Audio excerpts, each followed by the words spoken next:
En couple avec Marlène Schiappa depuis quelques mois, Mathias Savignac, le président de la Mutuelle Générale de l'Éducation nationale, a pris une décision très forte, qui prouve que sa relation avec la ministre est bien partie pour durer. Le monde de Marlène Schiappa a été bouleversé il y a quelques mois, lors d'un voyage professionnel à New York, où elle s'était déplacée seule. Si est-il dans la grosse pomme que la ministre a croisé la route d'un certain Mathias Savignac, le président de la Mutuelle Générale de l'Éducation nationale, avec qui ce fut comme une évidence, comme le révélait récemment Paris Match. Après plus de 15 ans de mariage, Marlène Schiappa avait finalement décidé de quitter Cédric, son époux et père de ses 2 filles, de qui elle s'était déjà séparée une première fois il y a quelques années, après la naissance de leurs enfants. J'ai commencé à m'engager politiquement, et c'était assez compliqué.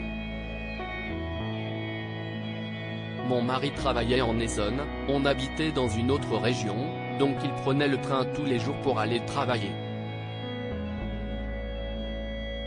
On se voyait assez peu, il partait très tôt, il rentrait très tard, et le week-end quand il était là, moi j'étais dans mes engagements politiques.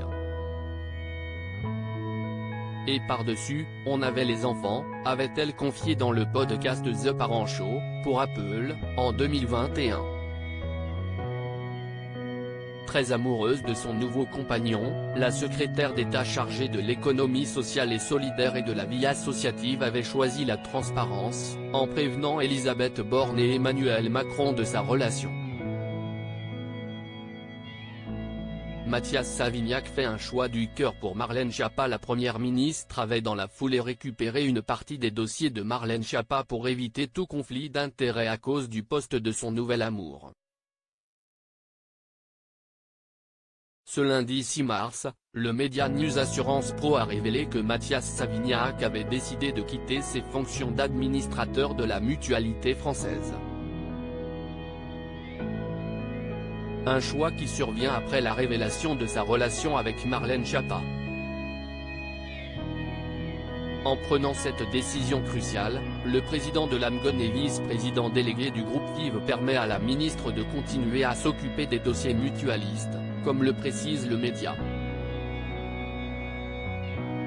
Si ça ce n'est pas une preuve d'amour, on ne sait pas ce que si est.